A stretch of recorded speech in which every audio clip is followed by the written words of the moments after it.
So in a word, at the moment, you think Trump will win on your analysis? Yeah, if you ask for my opinion, it's different, but if you ask for what we're seeing in the data, that is what the data is saying. It's saying he's got a huge amount of support, and I think we may have underestimated it. Thank you for having me. Got my mask. Compulsory. I missed Valentine's Day, but I get to take my wife one of these. I think she's going to be very happy. What do you think?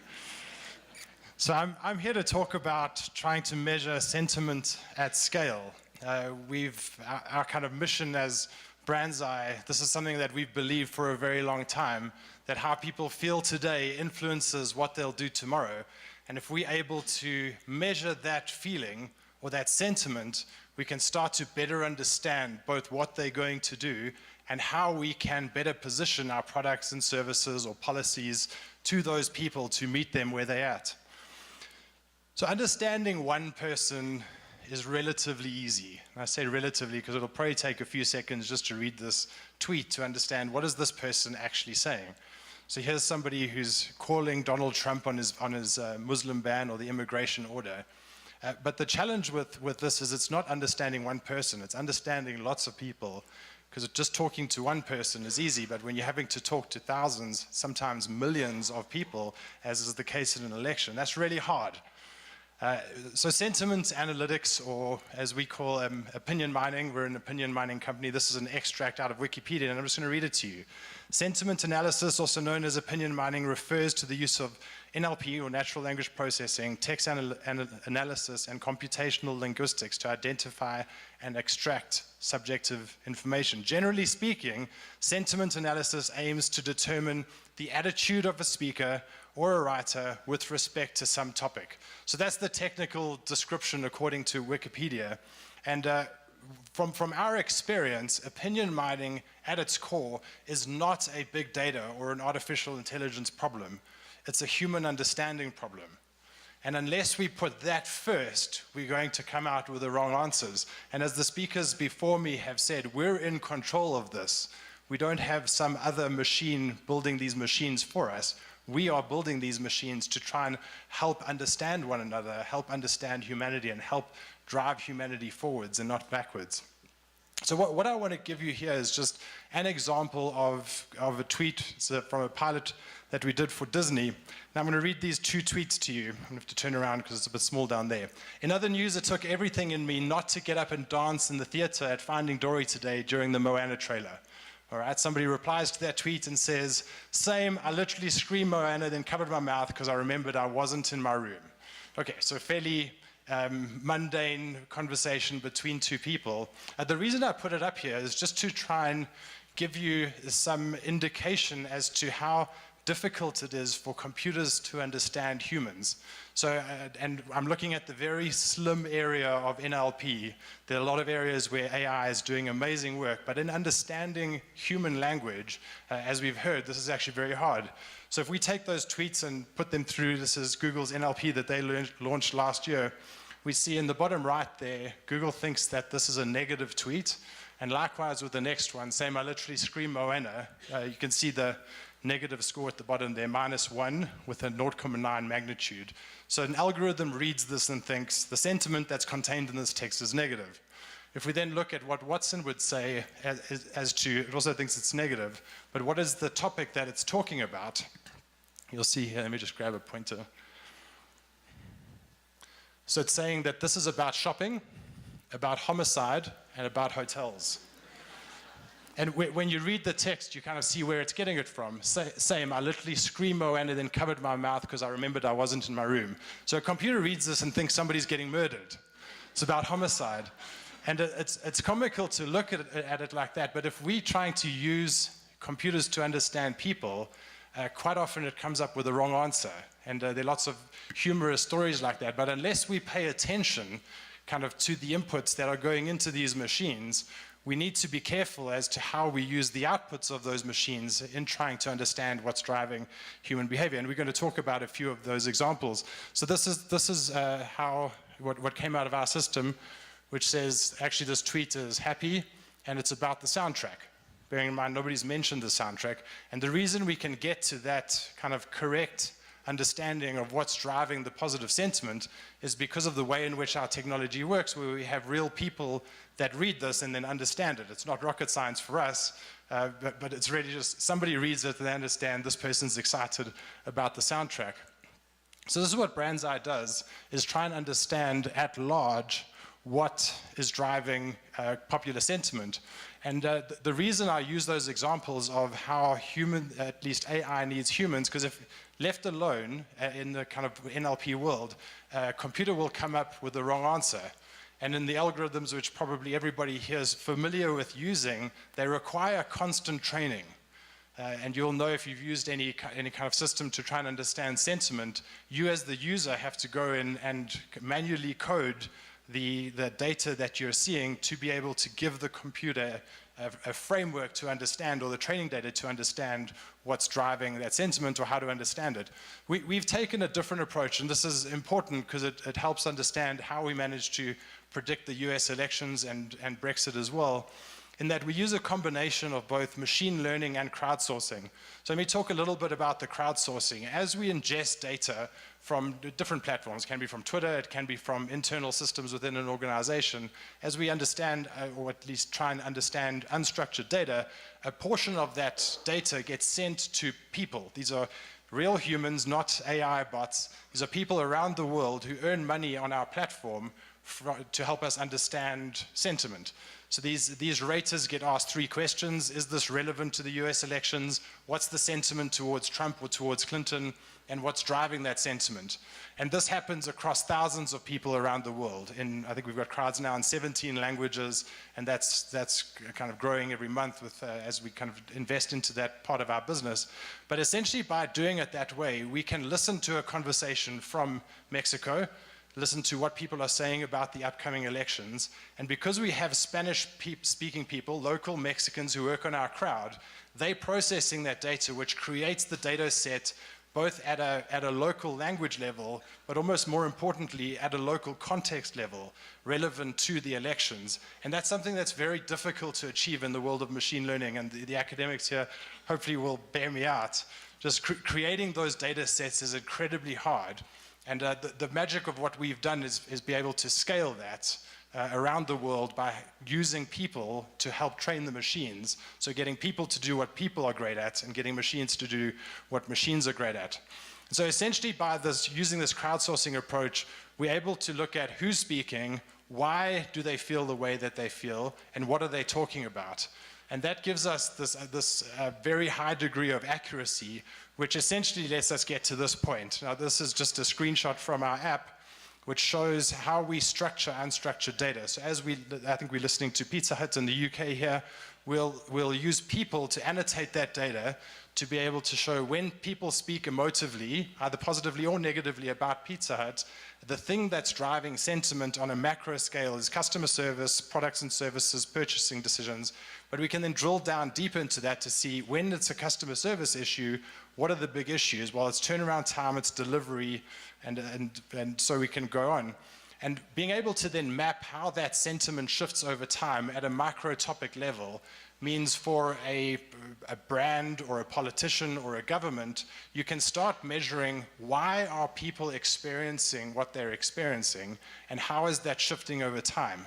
So as an organization reinvents their customer service framework or implements kind of a voice recognition system for Delta Airlines, we're able to measure the consumer experience that to be able to help Delta understand, is this actually helping you?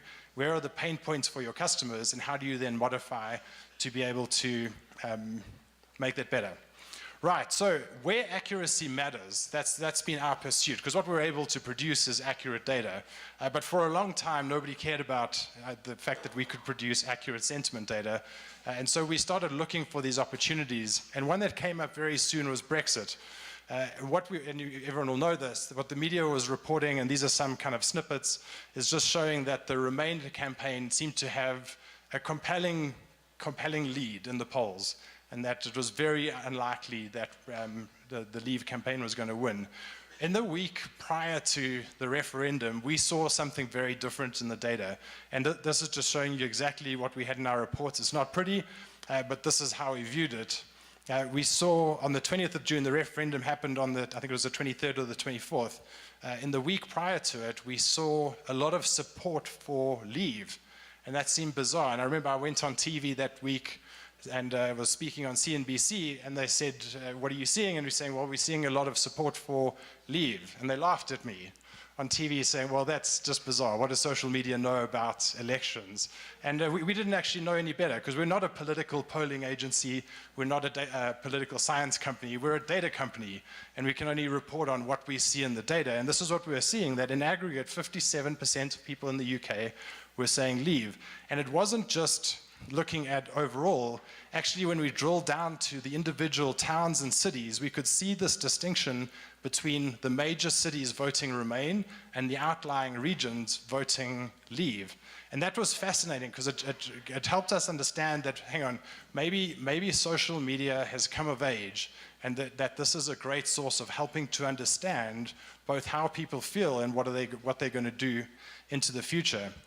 This is one of the other kind of social media listening companies. They put this out beforehand, and it was just clear to us again that using an algorithm to understand sentiment on its own, you come up with the wrong answer, as we can see here, where if you tried to get AI to look at Twitter, exactly the same data set, it came up with exactly the opposite answer to what we came up with by using humans. The next example where this was kind of made abundantly clear to us was actually an example from the South African banking sector.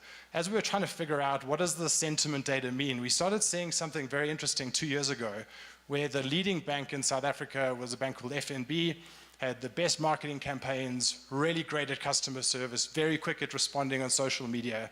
And from a kind of public perspective, they seemed like they were the golden standard when it came to banking. But what we're seeing, they're the kind of light blue line on this chart, we're seeing as much negative sentiment towards them as towards some of the other more stoic brands, as well as to a challenger brand called Capitec, which is the light gray line. But when we actually looked at comparing both the negative and the positive sentiment, drilling down to when people talked about customer service in that bank, we saw something interesting, that Capitec was way ahead in managing to not only get the positive sentiment, but resolve the negative.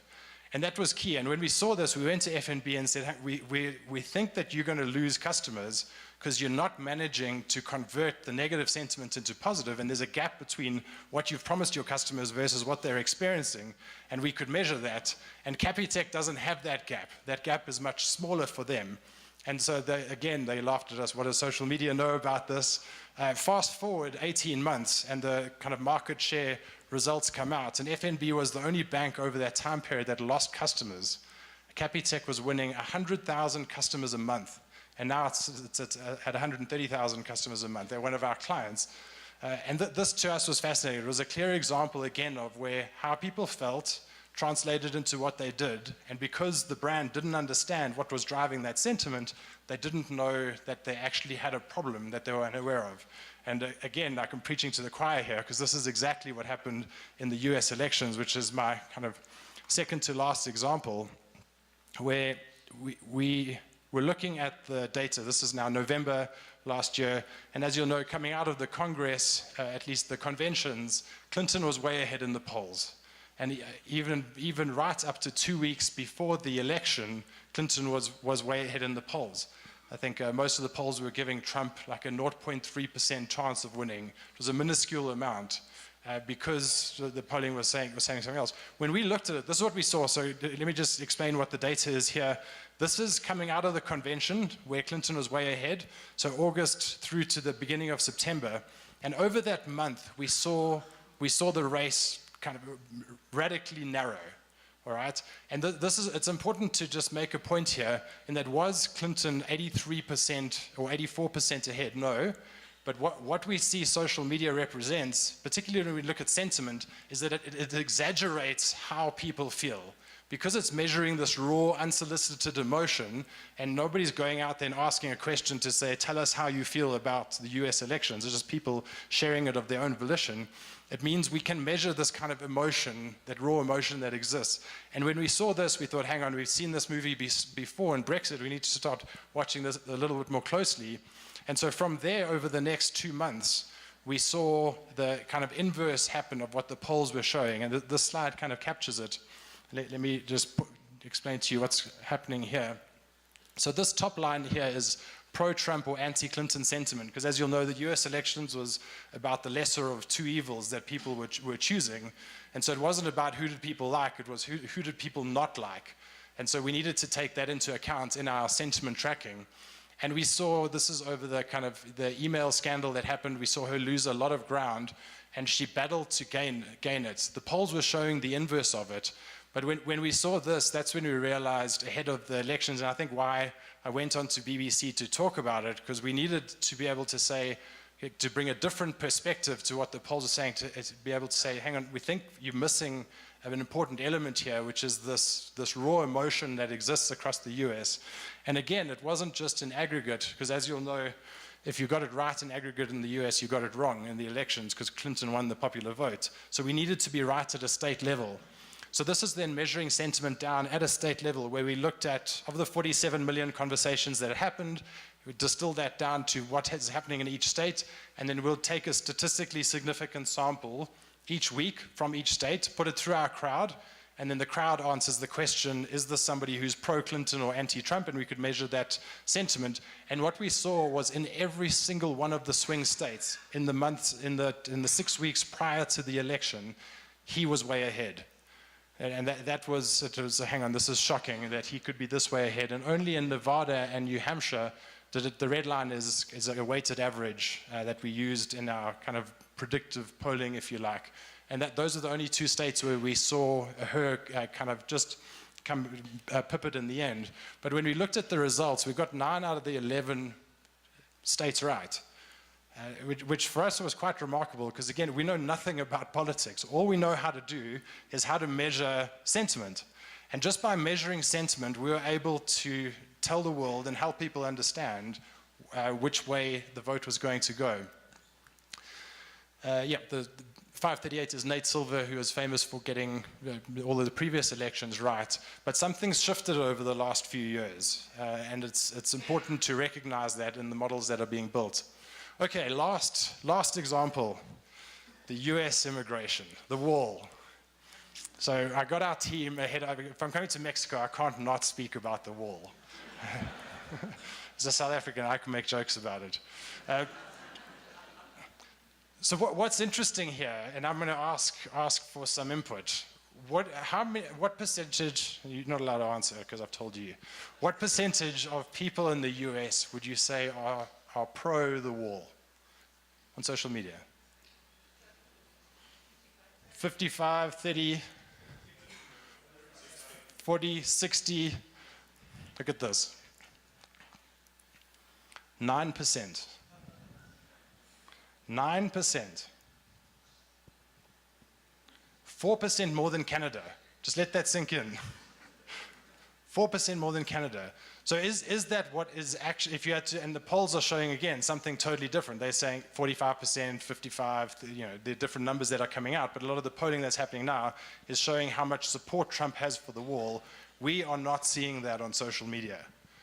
So it feels, and again, we measure that raw emotion. So from what we're seeing, and I know I'm going to get a lot of flack for this slide, what we're seeing there is that his support base has gone quiet.